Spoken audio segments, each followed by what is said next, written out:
like to incorporate into my daily routine. It ensures that I'm mobile, that I'm flexible, that I can do all the things I need to do to carry out my daily tasks. So one of them is called the windmill. The other is called the cat-cow. And then the final one is the deep squat. And so I'm gonna show you a few ways to move in and out of that, just to make sure that you are always progressing and never sedentary. All right, so this is the windmill. There's a few variations of how to do the windmill. You may have seen some videos before when I've showed just the classic windmill exercise, which looks like this. That's a really good one. Okay, I really like that. You can incorporate resistance or you can add a kettlebell, but carrying on from that, so more of a progression from that, just to make sure that the shoulders are nice and mobile and the upper back, the middle back is nice and mobile, I like to do it in this manner. So to start out, what I like to teach people is you want to rotate your body and your feet at a 45-degree angle. And then I want you to think about this as a freestyle swim in one direction. So I'm freestyle swimming in one direction, making sure that the back arm is really getting full rotation. So the back arm in this position is this one, and I'm making sure that I'm opening up that shoulder and rotating as I'm doing the freestyle swim. Then we go to the other 45-degree angle and we do a backstroke. So it's just like this. Again, I'm ensuring that the back arm, in this case this arm, I'm making sure that I'm getting really good rotation with the shoulder and the body and the torso. So again, it's freestyle in one direction, backstroke in the other direction. Now the transition is putting those two together. If you still feel like you have to rotate your body a lot, you can still rotate your feet and your legs, but I'm going to encourage you to do it without moving your feet. So we're gonna really require a lot of rotation in the upper body. So it looks like this. Here, okay, so that's the freestyle in this direction. As soon as I rotate to go into the backstroke, the back arm starts, it always starts the motion.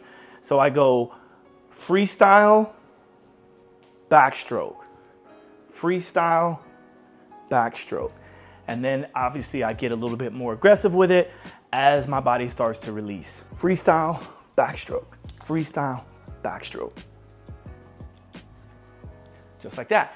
Now, what's also really cool about this movement, this exercise, it involves the brain quite a bit.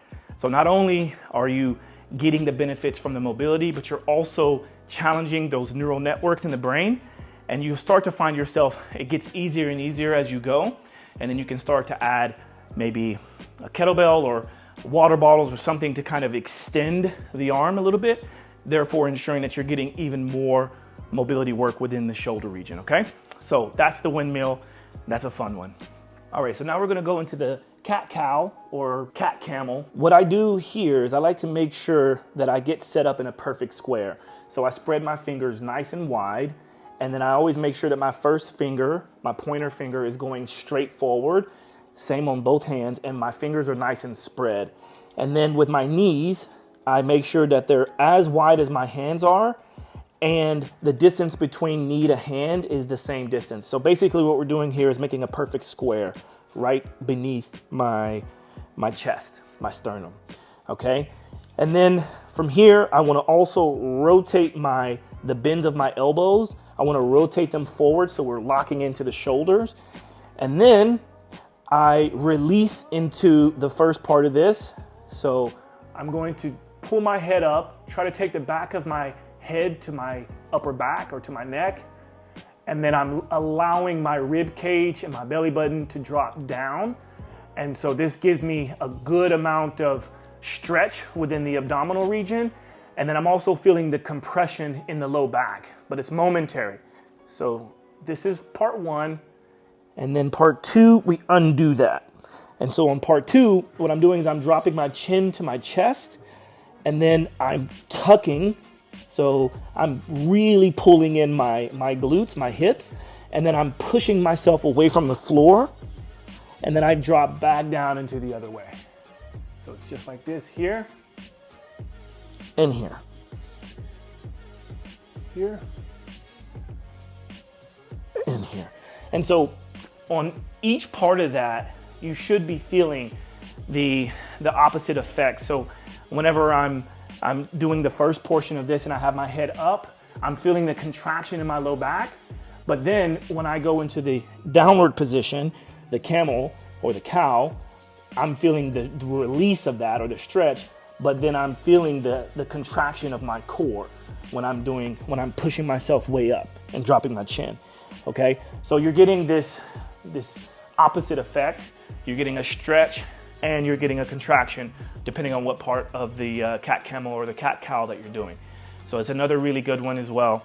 And yeah, it's a really good way to make sure that you have mobility throughout your core and your back, and a little bit of the hips and the glutes.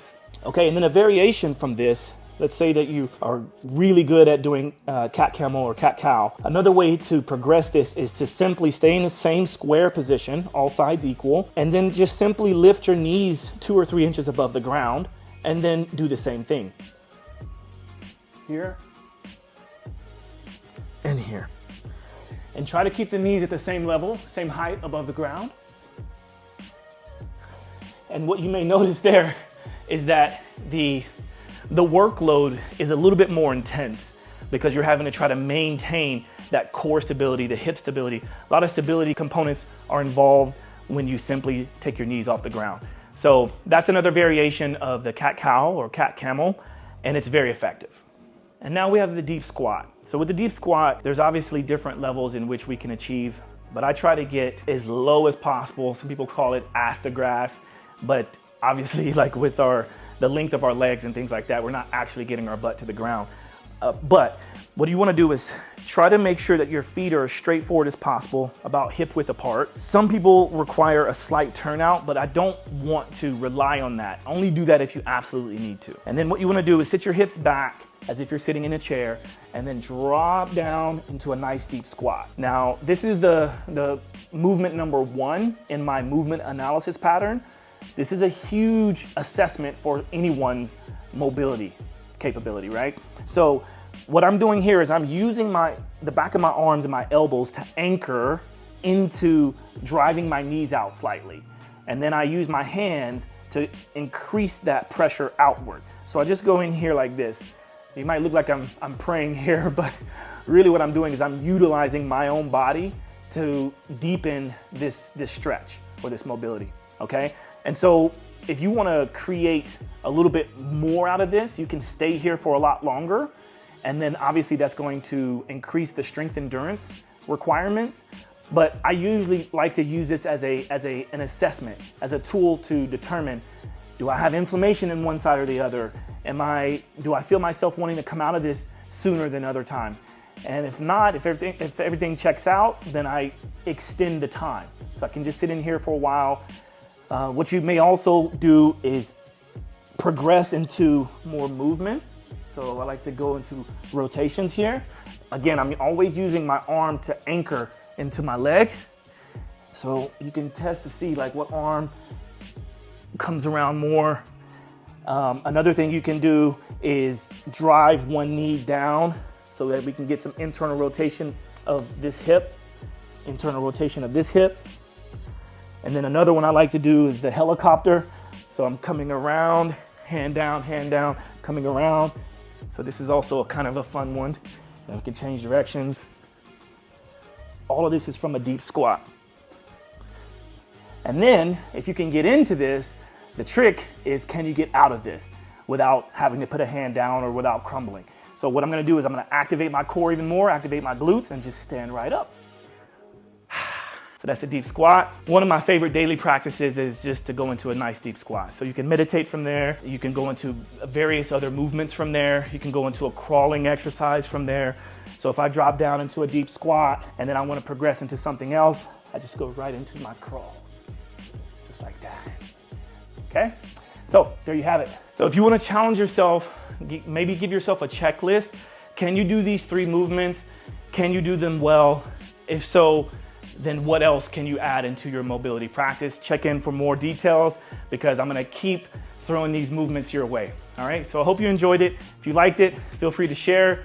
Give me some comments or questions in the description below, and enjoy.